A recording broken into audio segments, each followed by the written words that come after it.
तो सबसे पहली बार आपको किस दिन लगा था कि आप शायर बन सकते हो, या आपने पहली शायरी लिखी थी? वो उम्र कब की थी आपकी, किस एज में?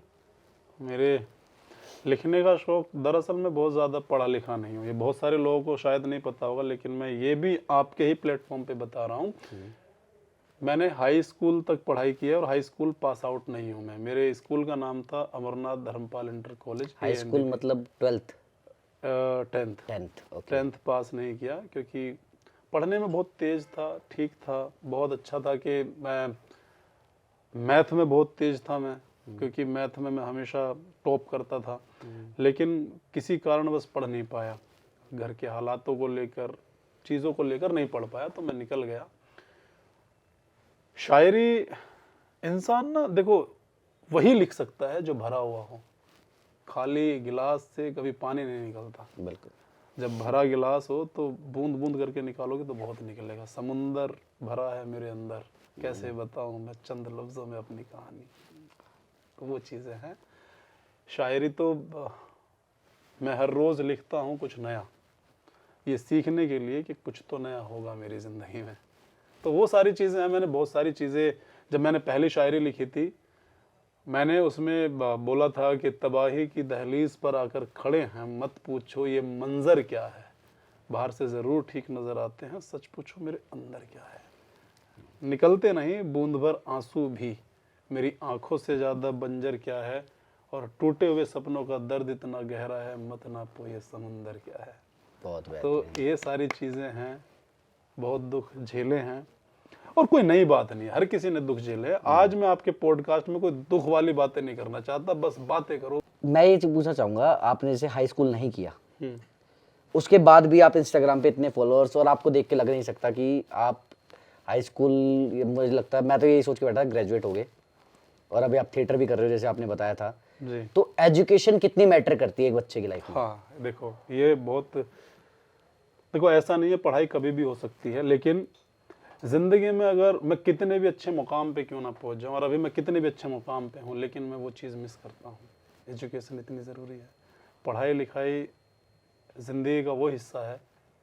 हालात लोगों को स्किप करा देते हैं, वो एक अलग मैटर है, लेकिन अगर आपको मौका मिल रहा है पढ़ने का, एजुकेट होने का मौका मिल रहा है, तो उसे गवाओ मत। बहुत ज़रूरी है, इतना ज़रूरी है। आप बहुत अच्छे मुकाम पे पहुंच जाओगे, आप मिस करोगे भाई साहब।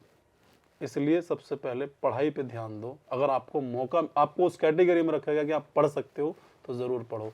और मैं तो पढ़ ही रहा हूँ अब, शायद जो मैंने उस समय नहीं किया मैं अब कर रहा हूँ। शायद डिग्री नहीं मिलेगी, लेकिन मैं पढ़ रहा हूँ, मैंने लोगों को पढ़ा है।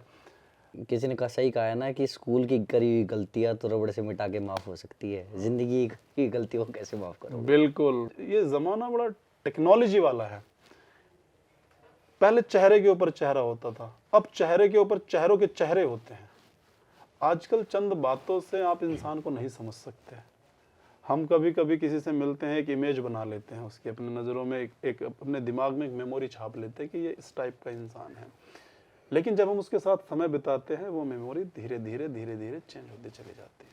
कारण दैट, क्योंकि हम बहुत जल्दी किसी को आज की डेट में जज नहीं कर सकते, ना समझ सकते।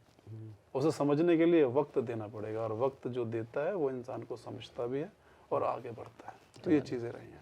आपने जैसे टेक्नोलॉजी की बात की, तो आप आजकल देखते होगे, आजकल सोशल मीडिया वाला लव चलता है बहुत ज़्यादा। अरे पहले हमारे टाइम पे आशिकी होती थी कि लड़की घर के चक्कर लगाए जाते थे, अगर उसका कहीं से नंबर मिल जाए तो उससे घर में कोई भी फ़ोन उठा लेता था, आवाज़ बदल बदल के बातें की जाती थी, फ़ोन किए जाते थे, जब तक वो लड़की उठाना ले बार बार कॉल करते जाते थे, फ़ोन काट देते थे, कोई उठाता था। ये आजकल का इंस्टाग्राम वाला लव देखा है? कोई भी लड़की पसंद आई, जाके डीएम किया, 4 दिन में दोस्ती। इसके ऊपर क्या कहना चाहोगे? देखो, एक अजीब सी जल्दबाजी है लोगों के अंदर। यहाँ प्यार भी जल्दी करना है, रोमांस भी जल्दी करना है, ठीक है जी, और नाम भी जल्दी बताना है, काम भी जल्दी करना है, और फिर आगे बढ़ जाना है, डिप्रेशन में भी जल्दी चले जाना और निकल भी जाना है। तो ये जो सोशल मीडिया का जो प्यार है, जो डीएम वाला प्यार है, डायरेक्ट मैसेज वाला, ये दरअसल लोग समझ नहीं पा रहे, अट्रैक्शन है, ये प्यार नहीं है। प्यार तो वो है जब गोबर लेके सर पे जा रही है और तुम चोरी से देखते हुए जा रहे हो, और उसने देखा तो मुंह छुपा लिया एकदम, कि उसने देख तो नहीं लिया कि मैंने उसे देख लिया, जबकि दोनों ने एक दूसरे को देख लिया। प्यार एक एहसास है। हमारे गांव का प्यार तो ऐसा होता था कि हालांकि वो प्यार भी एक अलग तरीके का होता था कि भाई देख लिया और किसी और ने देख लिया तो और बवाल हो गया। तो प्यार का मतलब है किसी को समझना, वक्त देना, जो लोगों के पास बिल्कुल भी नहीं है। लोगों के पास अपना सही तरीके से नाम बताने का भी समय नहीं है। और शब्दों का एक बहुत अच्छी डेफिनेशन है आशीष भाई। जो शब्द है, आप जिंदगी बोलोगे तो आपके चेहरे पे जिंदगी का भाव दिखाई देगा। आप जिंदगी बोलोगे तो जिंदगी का भाव दिखाई देगा। आप शरीफ बोलोगे तो शरीफ का, और आप शरीफ बोलोगे तो शरीफ का दिखाई देगा। लोग पता नहीं कौन सी जल्दबाजी में है, इसीलिए लोग उलझ गए हैं। भारत के अंदर तकरीबन 100% कह सकता था मैं, लेकिन मैं बोलूंगा 99% लोग जो शराब पीते हैं वो 2 पैग मारने के बाद में नॉर्मल होते हैं, क्योंकि भारत के जो लोग हैं मानसिक रूप से बीमार हैं। ये मैं एक आपको वो बात बता रहा हूँ, देखो, और ये मेरा ओपिनियन है, इसको कोई अदरवाइज ना ले, क्योंकि जो मैंने ऑब्जर्व किया, जो मैंने अपने ऊपर अप्लाई किया, मैं शराब पी लेता हूँ कभी कभी तो मुझे लगता है कि मैं अब नॉर्मल हूँ। मेरा नजरिया ही पूरा मेरे जैसे आदमी का चेंज हो जाता है।